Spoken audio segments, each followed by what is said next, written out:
K-A-R-L, Karl, M-A-R-X, Marx.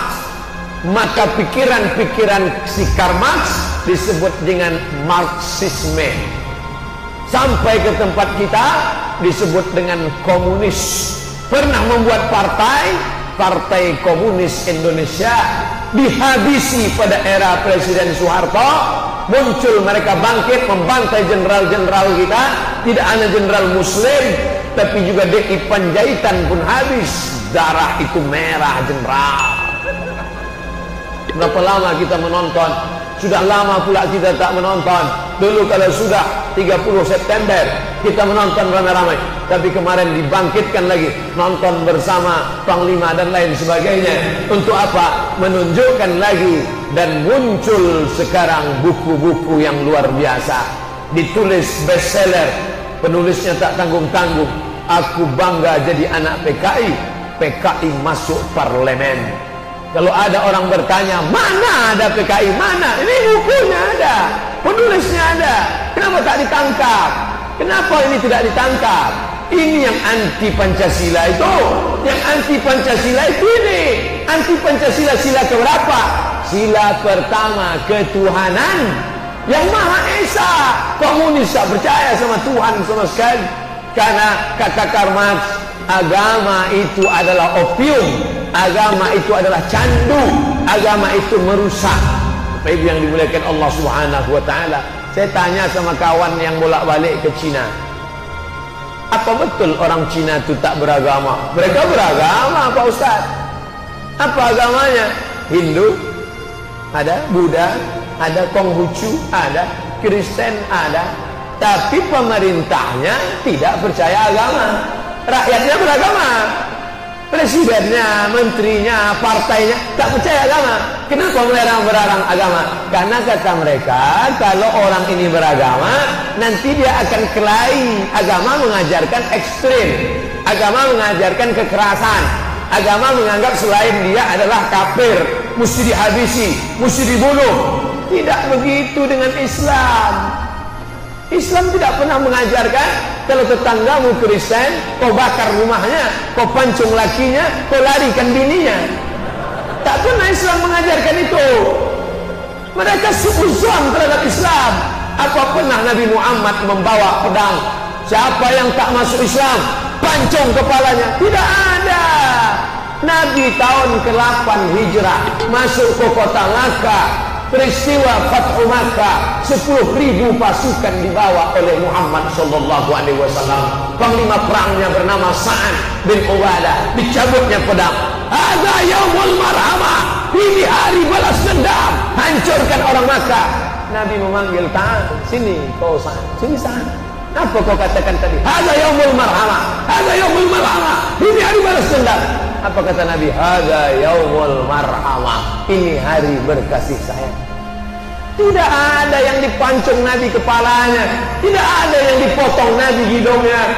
Bahkan setelah Ka'bah dibersihkan, azan Bilal di atas Ka'bah. Allahu Akbar, Allahu Akbar. Selesai itu Nabi berpidato. Apa kata Nabi? Ya ahla Makkah, hai penduduk Makkah, ma tarawna anni fa'ilun bikum. Pidato Nabi ditulis dengan tinta emas. Ma tarawna anni fa'ilun bikum.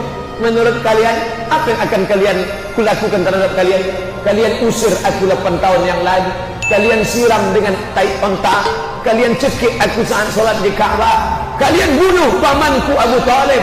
Kalian bunuh pamanku Hamzah. Kalian potong-potong hidungnya. Kalian mutilasi. Kalian belah jantungnya. Kalian kunyah. Apakah aku sekarang akan membunuh? Apa kata penduduk Makkah kafir Quraisy? Antum saudara kami, hai Muhammad, akhil karim wa ibnu akhil karim. Akhil karim, engkau saudara kami yang mulia. Wa ibnu akhil karim, bapakmu datukmu saudara kami. Apa kata Nabi SAW? Idhabu wa antumut tulaqa. Idhabu, idhabu, idhabu. Pergilah, pergilah, pergilah. Wa antumut tulaqa. Kalian bebas sebebas-bebasnya. Tidak ada satupun yang dipancung kepalanya. Turun ayat.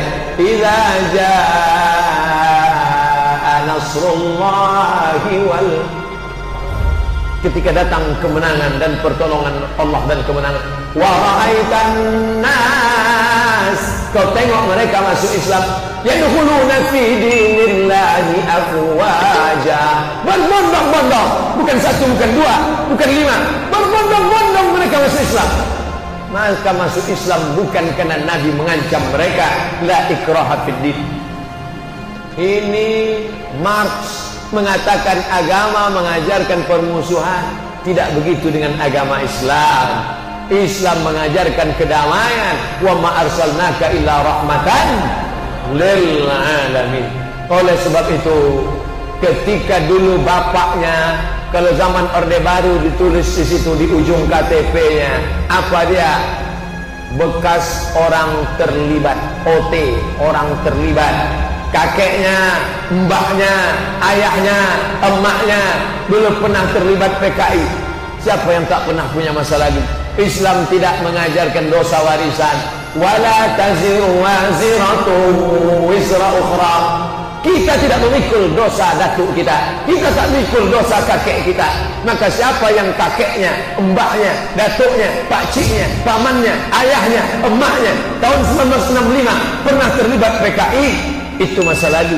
Kita jangan ikut-ikutan, tetap jaga. Saya Muslim. Dulu banyak orang kampung ikut PKI bukan karena keyakinan, tapi karena susah waktu ingin dapat tanah. Dulu orang cuma mau dapat tanah. Ini pergolakan ekonomi, lagi-lagi ekonomi. Maka yang dulu pernah, kita pun jangan ejek orang. Aku tak kusumpahkan kau nikah sama anak dia. Kenapa? Itu atuk-atuknya PKI dulu. Mereka kan tak berdosa, mereka tak ada kepentingan, bukan tahu dia baca tulis pun dia tak paham. Maka anak cucunya sekarang menggabungkan diri dengan masjid yang sudah baik-baik, jangan pula ejek mengejek. La yaskhar qaumun min qaumin, janganlah sekelompok orang mengejek orang lain. Asa ayyakunu khairan minhum, boleh jadi yang diejek lebih baik dari yang mengejek. Aku keturunan Tuan Syekh, aku keturunan Tuan Guru, aku keturunan Kiai, kau keturunan setan, kau keturunan PKI. Siapa yang menjamin kita lebih mulia? Kullukum min Adam, kalian dari Adam. Wa Adam min turab, Adam dari tanah. Dari tanah diciptakan kepada tanah. Nah, jadi masalah isu-isu ini jangan lagi menghantui kita. Kita mulai hubungan baru bahwa kau pernah punya masa lalu. Stop, mari kita balik ke masjid, ikuti pengajian. Bapak Ibu yang dimuliakan Allah Subhanahu wa taala, tak perlu kita cari-cari orang, kenalan sama orang, ditelusuri kakeknya siapa, bapaknya mana. Ini orang terlibat, kau jangan berkawan sama dia. Dia sekarang sudah taubat nasuha, dia sekarang sudah baik. Andaikan dia sekalipun yang PKI, taubat dia, at-taibu minadz dzambi kama la dzambalah. Orang yang bertobat macam tak ada salah sama sekali. Mandi taubat. Macam mana mandi taubat tu Pak Ustaz? Macam mandi wajib. Mandi wajib itu mana Pak Ustaz? Kawan ini mandi wajib enggak tahu. Mandi wajib macam mandi tobat macam mandi wajib, basah semua. Basah semua. Mana yang dulu basah Pak Ustaz? Tergantung lah. Kalau kau mandi ke sungai, salto kepala dulu. Kalau melompat dari atas kaki dulu. Yang penting basah semua. Nah, setelah basah itu mandi tobat, salat tobat. Usolli, syukran, jazakumullah khairan. Usolli sunnatat taubat. Saya sebetulnya ceramah tak mau pakai sorban nih. Pertama jatuh, yang kedua terlupa tinggal, yang ketiga pas salam-salaman ditarik jamaah.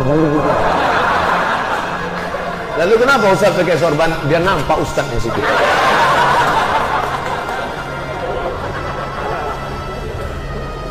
Kalau di Mesir dosen-dosen kami berpeci pun tidak pakai sorban, tidak pakai peci, pakai kaos saja. Profesor Dr. Syekh Judah Mahdi, Syekh Tarekat Naqsabandiyah. Ya saya selama Profesor Dr. Syekh Judah Mahdi, Syekh Tarekat Naqsabandiyah, alim, orang Azhar, biasa. Tapi kalau sempat saya ceramah begini di masjid, orang itu siapa? Ustaz atau tidak? Tadi pakailah peci yang paling tebal. Datang pula jamaah, ini macam Hamid Karzai ini kata dia. Baru tahu dia.